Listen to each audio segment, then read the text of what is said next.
Assalamualaikum warahmatullahi wabarakatuh. Jumpa kembali di channel Ardas Education.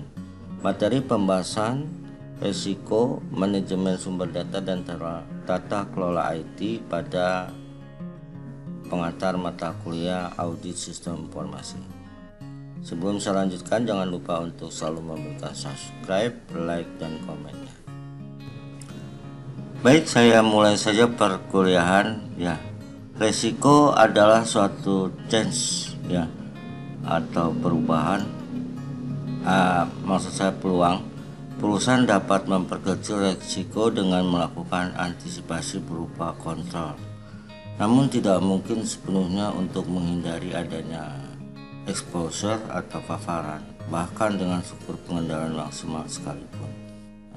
Di sini artinya bahwa perusahaan ya pasti ada sebuah risiko atau konflik ya di dalam manajemen itu. Nah, kita bisa lihat di sini jenis-jenis risiko. Risiko dapat dibedakan dalam beberapa bentuk antara lain ya. Pertama, risiko bisnis.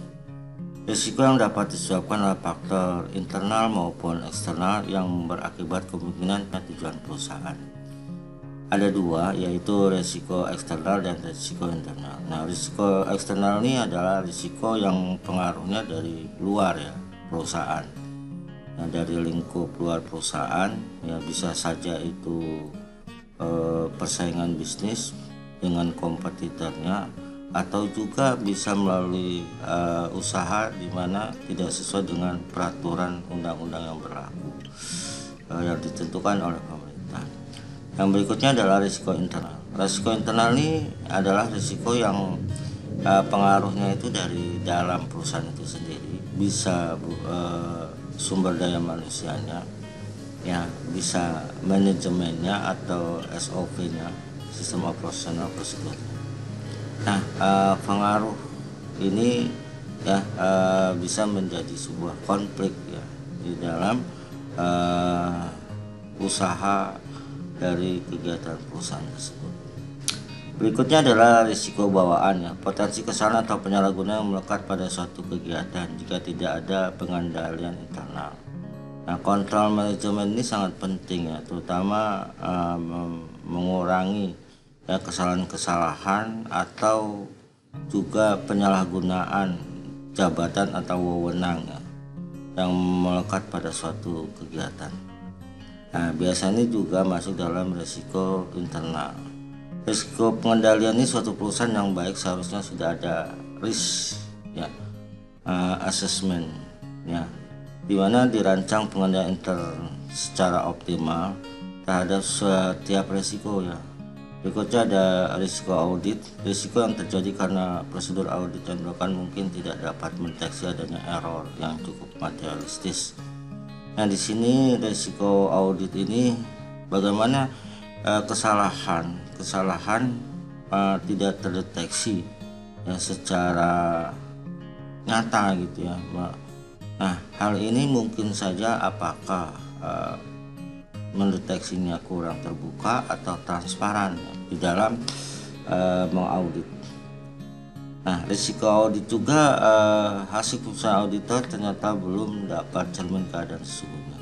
Nah, auditor itu sebenarnya ada dua ya, ada auditor internal dan ada auditor eksternal. Auditor internal ini adalah audit dari pihak internal perusahaan sendiri. Apakah sudah benar, secara transparan, jujur, amanah gitu ya. Kalau eksternal kita bisa menggunakan lembaga auditor independen yang bisa memberikan ya laporan-laporan yang transparan ya, transparan terus amanah dan jujur ya, sehingga bisa diketahui risiko yang terjadi di dalam perusahaan tersebut. Nah, jenis risiko menurut Jones dan Rama ini berpendapat risiko pada hakikatnya dapat dikelompokkan ke dalam jenis risiko, yaitu execution risk, information risk, asset protection risk, dan performance risk ya. Kalau execution risk sendiri risiko yang berkaitan dengan tidak tercapai sesuatu yang seharusnya dilaksanakan. Nah, ini misalnya target-target perusahaan yang mestinya sudah bisa tercapai tapi tidak bisa tercapai. Nah, hal ini biasanya adalah bagian-bagian dari unit tersebut yang tidak bisa mencapai target ya. Nah, ini juga mempengaruhi dari sumber daya manusianya sendiri ya, target-target yang sudah ditentukan meleset ya, sehingga apa yang sudah ditentukan tidak terlaksana dengan baik. Berikutnya adalah information risk ya, risiko yang berkaitan dengan kemungkinan kesalahan atau penyalahgunaan data informasi. Nah, ini juga risiko informasi yang fatal sebenarnya apabila informasi yang didapat itu tidak kredibel ya, sehingga pada saat melaksanakan eksekusi sendiri terjadi sebuah konflik ya. Nah, yang berikut adalah access protection risk, risiko yang berkaitan dengan safeguarding access. Ini adalah misalnya kerusakan, hilang, atau aset tidak digunakan. Nah, ini dampak daripada access protection risk. Yang berikutnya adalah performance risk, ini berkaitan dengan kinerja pegawai ya, kinerja perusahaan yang tidak dapat dilaksanakan sesuai tujuan standar ukuran yang ditetapkan. Nah, ini sumber daya manusianya sendiri ya, yang tidak bisa mengikuti tujuan dari perusahaan, standar baku yang sudah ditentukan, terus target ukuran yang ditetapkan. IT security risk berikutnya berkaitan dengan data integrity dan akses. Apakah database-nya itu terintegritas, aksesnya bagaimana gitu ya. Nah, kalau misalnya terjadi kebocoran, ini yang bisa menimbulkan risiko. Continuity risk berkaitan dengan ketersediaan, stabilitas, availability, backup site ya, backup file serta recovery pada sistem berbasis teknologi informasi. Nah, ini juga ya resiko yang terus-menerus terjadi ya, tadi kebocoran data atau kerusakan data ya, bagaimana cara merecovery-nya. Nah, dengan didukung teknologi informasi. Baik, saya lanjutkan berikutnya. Perencanaan sistem ya, rancangan sistem ini adalah penentuan proses dan data diperlukan oleh sistem baru. Jika sistem itu berbasis komputer, rancangannya dapat menceritakan spesifikasi jenis peralatan yang digunakan. Perencanaan sistem terdiri dari kegiatan-kegiatan desain untuk menghasilkan spesifikasi sistem yang dapat memenuhi kebutuhan fungsional yang dikembangkan ke dalam proses analisis sistemnya. Menurut O'Brien, rancangan sistem terdiri dari 3 aktivitas, yaitu desain user interface, yaitu merancang layar, formulir, dan dialog. Ya. Kedua, desain data yang menentukan entity atau objek, atribut, relationship, kaidah integritas, dan lain-lain. Yang ketiga adalah desain prosesnya, membuat program dan prosedur seperti user service, application service, dan data service. Selanjutnya, interaksi manusia dan komputer dalam merancang suatu sistem harus dilakukan satu hal yang sangat penting, yaitu interaksi antara user pengguna dengan sistem. Interaksi ini haruslah user friendly ya, yang artinya mudah digunakan oleh pengguna yang awam sekalipun. Menurut Schneiderman 1998 halaman 7475. Dalam merancang suatu sistem interaksi manusia dengan komputer yang baik, maka ada 8 aturan yang diperhatikan. 1 adalah konsisten dalam warna, tampilan, jenis huruf, perintah, dan menu. Kedua, memungkinkan request user menggunakan shortcuts. Ya, hal yang istilahnya interaksi manusia komputer yang dapat memudahkan usernya. Ya, ketiga, memberikan umpan balik yang informatif. Ya, jadi apabila ada hal-hal yang berhubungan dengan penggunaan aplikasi tersebut ya, maka ada feedback informasi, atau misalnya salah melakukan input data, ada message ataupun mengirimkan data sesuatu, ada informasi data telah dikirim dan sebagainya. Berikutnya merancang dialog yang baik ya. Ini agar user bisa menggunakan sesuai dengan standar yang sudah ditentukan di dalam sistem yang nanti diimplementasikan. Berikutnya kita melihat memberikan pencegahan dan penanganan kesalahan yang sederhana. Yang paling kecil ya. Jadi apabila kita memasukkan data yang salah, ada warning, ada message ya. Artinya bisa di hal kecil itu, hal-hal kesalahan kecil bisa dideteksi secara dini ya, karena memungkinkan pembalikan aksi yang mudah ya. Ketujuh, mendukung pusat kendali internal, dan kedelapan, mengurangi beban ingatan dari jangka pendek. Kita lanjutkan ya, manajemen data ya. Dalam mengevaluasi manajemen data, seorang auditor harus tetap memperhatikan pencapaian dan tujuan manajemen ya. Yang diizinkan untuk mengakses dan menggunakan data yang sama ya. Yang kedua, availability. Setiap orang harus dapat mengakses dan menggunakan data kapanpun ya, dimanapun dalam format perusahaan yang diinginkan. Yang ketiga, availability. Data definisi harus dapat dimodifikasi sesuai kebutuhan yang diinginkan. Keempat, integrity. Data harus otentik, akurat, serta akurat ya. Nah, sistem development life cycle approach yaitu dari sistem pendekatannya. Sistem ini adalah metode pengembangan sistem aplikasi yang terdiri dari beberapa tahap ya. Setiap tahap mempunyai jenis kegiatan. Ada feasibility study ya, yang kedua information analysis, yang ketiga sistem design, keempat program development ya, kelima procedure and from development, keenam yang F ya, acceptance test ya, berikutnya yang G compensation, yang H operation dan maintenance. Saya rasa ini pernah saya bahas ya di dalam mata kuliah perancangan analisa dan perancangan sistem informasi. Saya lanjutkan saja.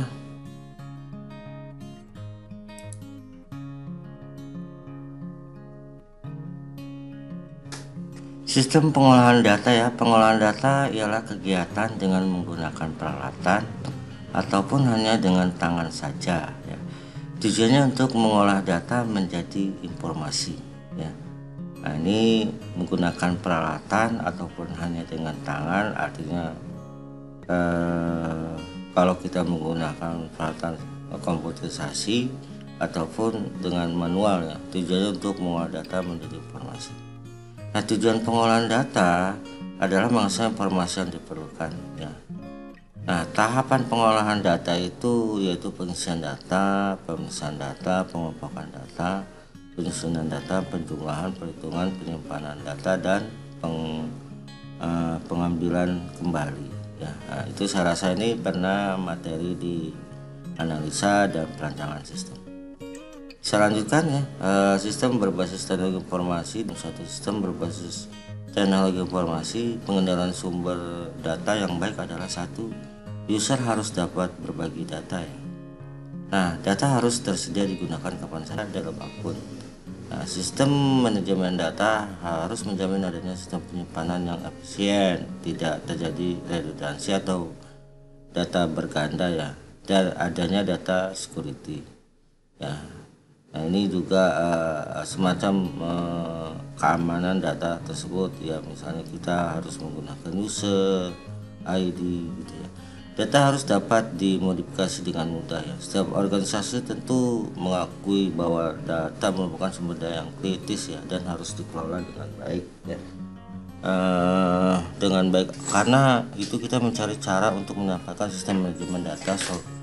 Ya, solusinya adalah dengan database manajemen sistem atau DBMS dan data repository system atau DRS. Setelah itu diperkenalkan dua keahlian penting, yaitu data administrator dan database administrator ya. Nah, ini juga penting ya, karena data administrator ini data yang nanti kita juga akan terintegrasi ya dengan database itu, dengan sistem manajemen sistem database tersebut. Administrator juga ini tidak semua orang bisa mengakses ya, apabila tidak punya akses data baik ya, semacam user ya atau password, sehingga keamanan data tersebut akan tercermin dengan baik. Nah, kita lihat di sini ya, pengolahan data dapat baik harus mencapai tujuan. Ada scalability, kemampuan untuk berbagi. Kedua adalah availability-nya, ketersediaan ya, data yang benar-benar bisa digunakan ya di dalam kegiatan proses bisnis perusahaan. Berikutnya adalah availability ya. Sistem yang dikembangkan otomatis mengikuti sesuai keadaan zaman ya. Apabila data tersebut harus dikembangkan lagi, maka dia perlu data itu nanti ada maintenance ya. Nah, berikutnya integrity ya, keutuhan dan konsistensi data sendiri itu ya. Nah, tugas data administrator nih ya, pemahaman yang baik ya tentang DA dan DBA. Jika DA tidak bekerja baik, maka keamanan harta, keutuhan data, efektivitas dan efisiensi sistem pada lingkungan database dapat rusak berat, karena istilahnya yang menjaga sekuritas keamanan data itu adalah seorang database administrator ya. Dia juga sebagai sumber yang penting ya untuk memberikan informasi tentang kekuatan, kelemahan lingkungan database, karena mereka pusat komunikasi antara pemakai dengan database. Bagaimana mereka menjaga database itu dengan baik dari kebocoran-kebocoran atau dari data tersebut dicuri ya melalui hacker mungkin ya, agar data itu terlapisi ya dengan keamanan yang benar-benar baik.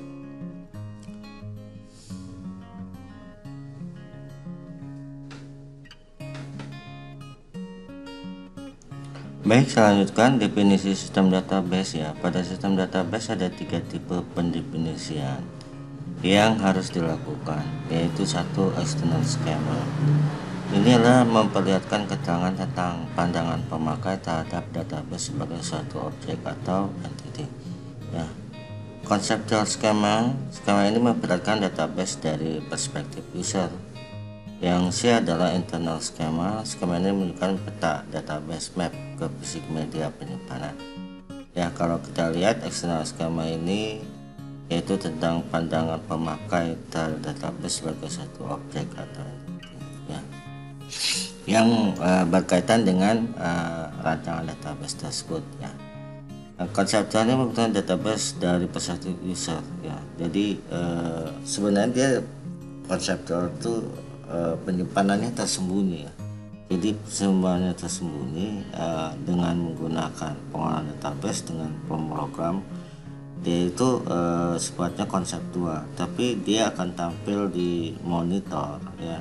Database itu terlihat jelas, tapi dia tersembunyi di dalam antara perangkat fisik, yaitu perangkat fisik seperti hard disk dengan software yang nanti dimunculkan dengan layar monitor ya.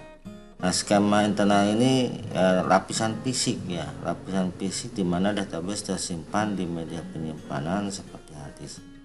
Database integrity ini ya menurut Evans tahun 1986 mengidentifikasi dalam 6 hal yang harus dilakukan oleh DA dan DBA ya untuk mengontrol aktivitas mereka ya. Satu adalah definition control, eksistensi kontrol, akses update kontrol, konsistensi kontrol, dan quality control.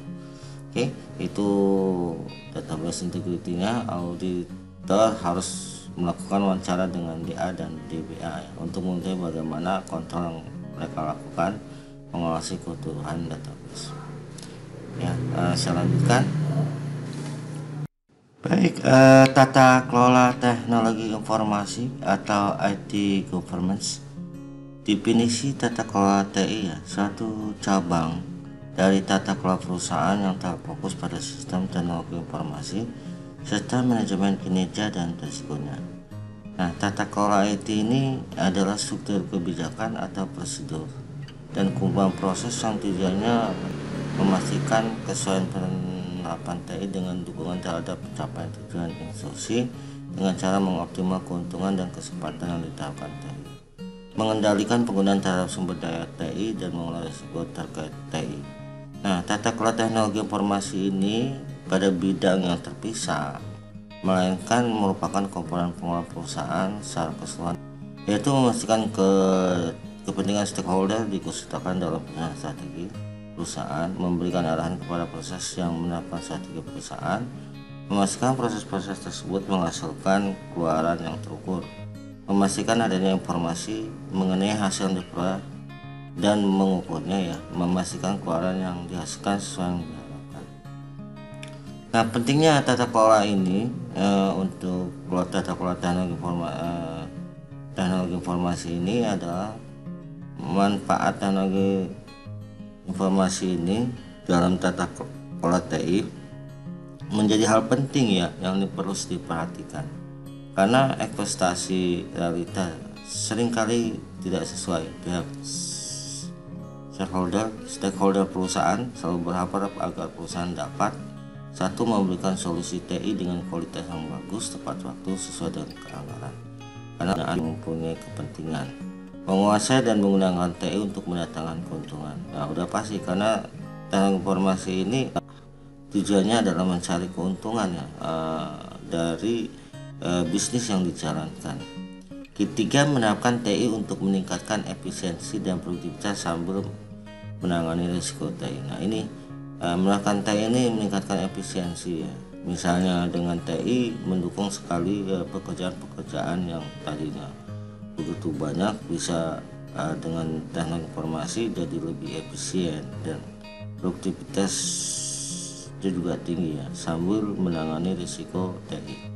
Nah, pengabdian tata kelola TI ini dilakukan secara tidak efektif akan menjadi awal terjadinya pengalaman buruk yang dihadapi perusahaan yang memicu munculnya fenomena investasi TI yang tidak diharapkan, seperti kerugian bisnis, berkurangnya reputasi, dan melemahnya posisi kompetisi. Kenapa? Karena kalau kita melakukan pengabdian tata kelola IT ini, maka hal-hal itu sangat rugi dari segi bisnis. Pihak kompetitor lain tuh sudah menggunakan tata kelola TI dengan profesional dan baik, sedangkan perusahaan itu sendiri selalu mengabaikan. Nah, berikutnya tanggung jawab yang terlampaui, waktu yang terlampaui, biaya lebih tinggi dari yang diberikan, dan kualitas lebih rendah dari yang telah diantisipasi. Nah, berikutnya efisiensi dan proses inti perusahaan terpengaruh secara negatif oleh rendahnya kualitas penggunaan karena Anda akan menguasai dunia. Memang teknologi informasi ini salah satu sistem yang bisa mendukung proses bisnis secara keseluruhan. Nah, kegagalan dari insentif TI untuk melakukan inovasi dan memberikan keuntungan yang dijanjikan.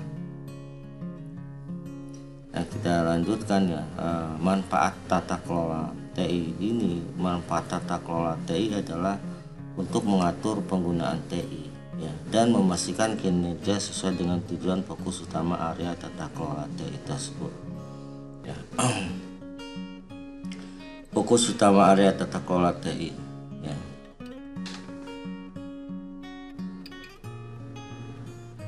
Fokus utama area tata kelola TI ini ada strategic alignment, memastikan adanya hubungan perencanaan organisasi dan TI. Ketiga, value delivery, fokus dengan melaksanakan proses TI agar supaya proses tersebut sesuai dengan siklusnya. Resources management, fokus pada kegiatan yang dapat mengoptimalkan dan mengelola sumber daya TI. Berikutnya ada risk management untuk melaksanakan pengolahan terhadap risiko. Performance measurement, mengikuti dan mengawasi jalannya pelaksanaan rencana proyek pemanfaatan sumber daya. Kita lanjut model tata kelola teknologi informasi ini ada the IT Infrastructure Library, IT. Nah, ini IT ini dikembangkan oleh the Office of Government Commerce ya atau OGC. IT ini merupakan suatu framework pengelolaan layanan TI ya, IT Service Management (ITSM) yang sudah diadopsi sebagai standar industri pengembangan industri perangkat lunak di dunia. Nah, ITCM ini fokusnya pada 3 tujuan utama ya. 1. Menyelesaikan layanan TI dengan kebutuhan sekarang dan akan datang dari bisnis dan pelanggan. Kedua, memperbaiki kualitas layanan TI. Ketiga, mengurangi biaya jangka panjang pengelolaan layanan tersebut. Nah, ini sangat baik ya, penggunaan tata kelola IT dengan konsep ITL ya. Karena tadi menjelaskan layanan TI dengan kebutuhan sekarang dan akan datang.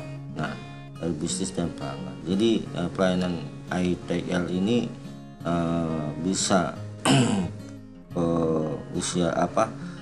konsepnya itu bisa ke depan sehingga sangat menguntungkan buat perusahaan yang ingin menggunakan, dan juga bisa melakukan evaluasi ya, terhadap risk atau risiko-risiko pelayanan yang kurang itu dievaluasi lalu di maintain kembali, mengurangi biaya jangka panjang dari pelayanan tersebut. Ini dari segi biaya sangat hemat ya, karena bisa menggunakan konsep menggunakan ITL ini.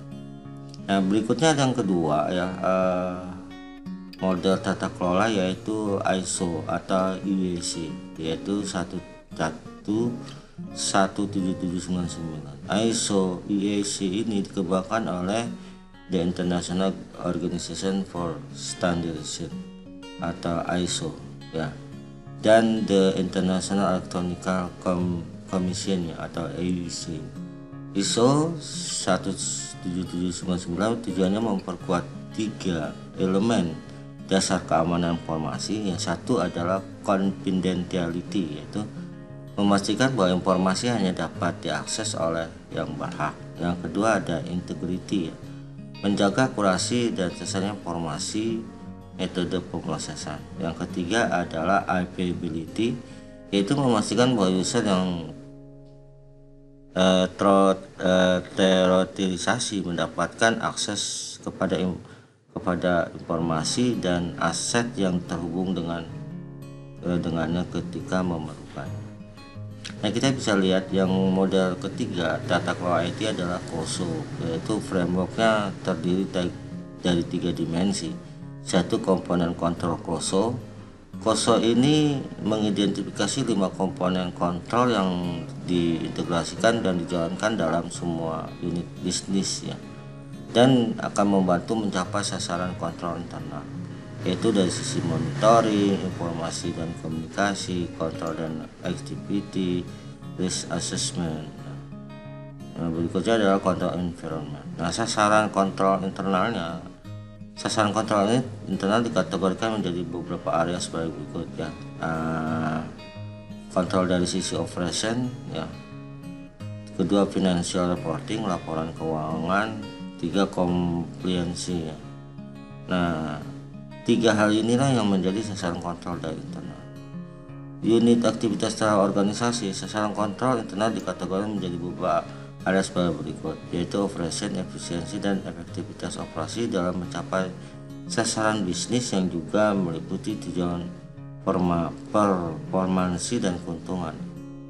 Yang B ini financial reporting ya, persiapan pelaporan anggaran finansial dapat dipercaya. Yang ketiga, compliance, ini pemenuhan hukum dan aturan yang dapat dipercaya. Oke. Kita berikutnya tata kelola IT yang berikutnya adalah Control Objective for Information and Related Technology atau COBIT. Ini COBIT ini banyak yang digunakan ya, dan di perusahaan-perusahaan bisnis ya. COBIT framework dikembangkan oleh IT Government Institute ya, sebuah organisasi yang melakukan studi tentang modal pengelolaan TI yang berbasis di Amerika Serikat. Nah, COBIT frameworknya terdiri dari atas 4 domain utama ya. Planning dan Organization. Domain ini menitikberatkan pada proses perencanaan dan penyelesaian strategi TI dengan strategi perusahaan.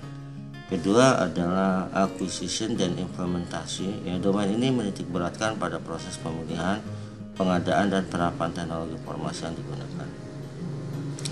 Yang ketiga adalah delivery dan support ya. Domain ini menitikberatkan pada proses pelayanan TI dengan dukungan teknisnya. Keempat, monitoring.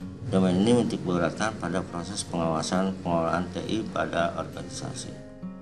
Nah, COBIT sendiri mempunyai model kematangan atau maturity model ya untuk mengontrol proses-proses TI dengan menggunakan metode penilaian atau scoring, sehingga suatu organisasi dapat menilai proses TI yang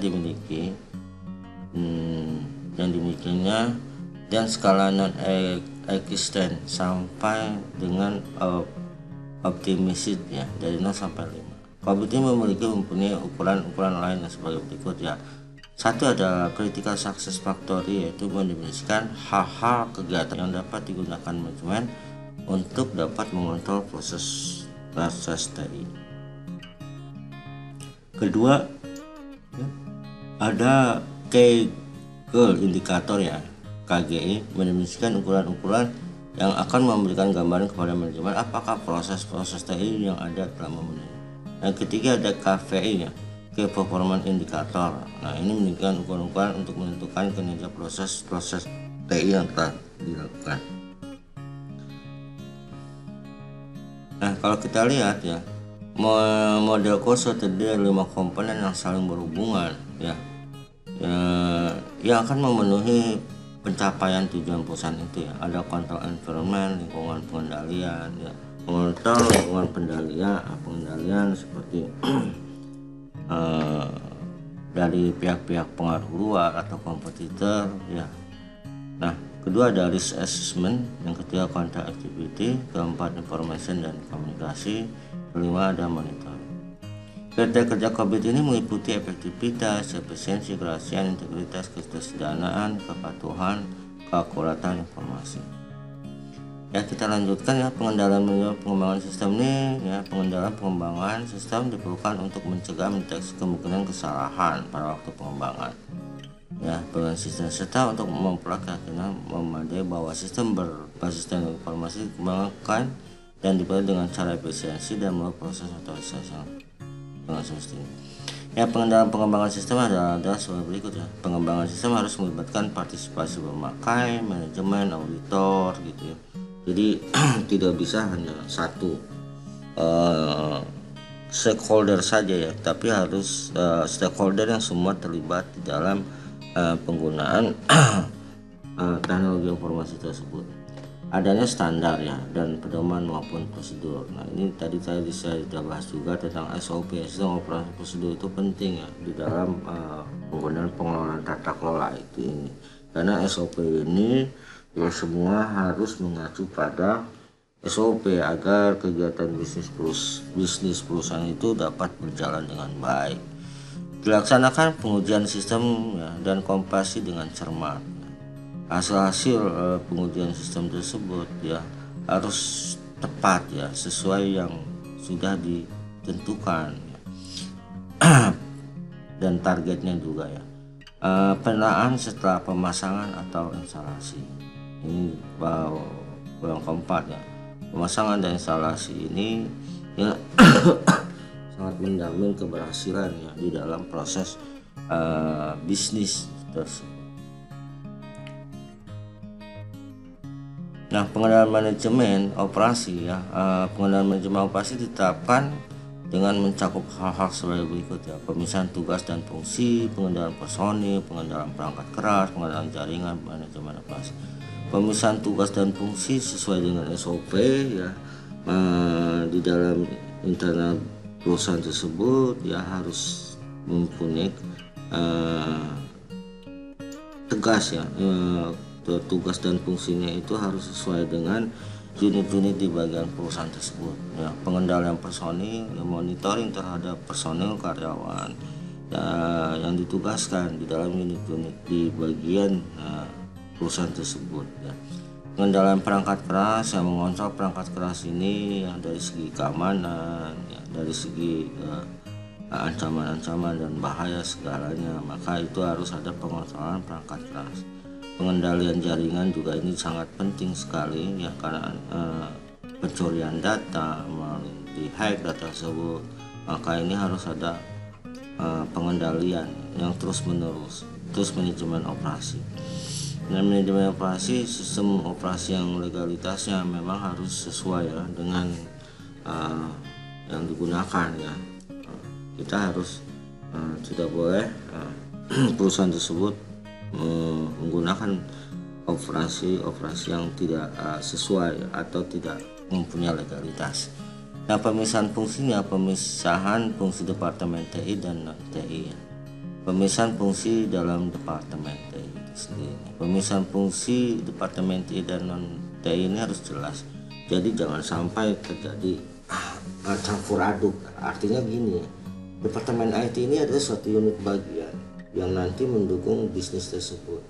Tapi tidak bisa non TI itu masuk ya terlalu jauh atau ke dalam posisi TI tersebut, karena ini adalah sebuah sistem yang akan melakukan perusahaan, tapi tidak boleh non TI itu mengakses terlalu dalam, kecuali sesuai dengan fungsi dan tugasnya masing-masing. Nah, pemisahan fungsi dalam Departemen TI ini juga sangat jelas ya. Fungsinya ya ada yang di bagian perangkat keras ya, perangkat lunaknya atau networkingnya itu harus Nah, pengendalian perangkat keras yaitu pengawasan terhadap akses PC, pengaturan lokasi PC, penggunaan alat pengamanan, penggandaan operasional perangkat lunak, pengendalian keamanan data. Nah, kebijakan keamanan ini beberapa alasan dibutuhkan perhatian terhadap keamanan komputer ya. Munculnya serangan keamanan yang potensial, ini harus benar-benar terjaga ya, tata kelola IT-nya ini. Kedua, melindungi data informasi yang penting dan rahasia. Ketiga, ancaman yang muncul bisa berasal dari manapun luar perusahaan ya. Artinya bisa dari internal sendiri yang melakukan pencurian data maupun dari pihak eksternal, dari pihak luar. Ya, nah saya rasa sih itu saja ya materi kita untuk pengolahan resiko dan manajemen database dan pengolahan data IT. Saya rasa cukup, saya akhiri perkuliahan.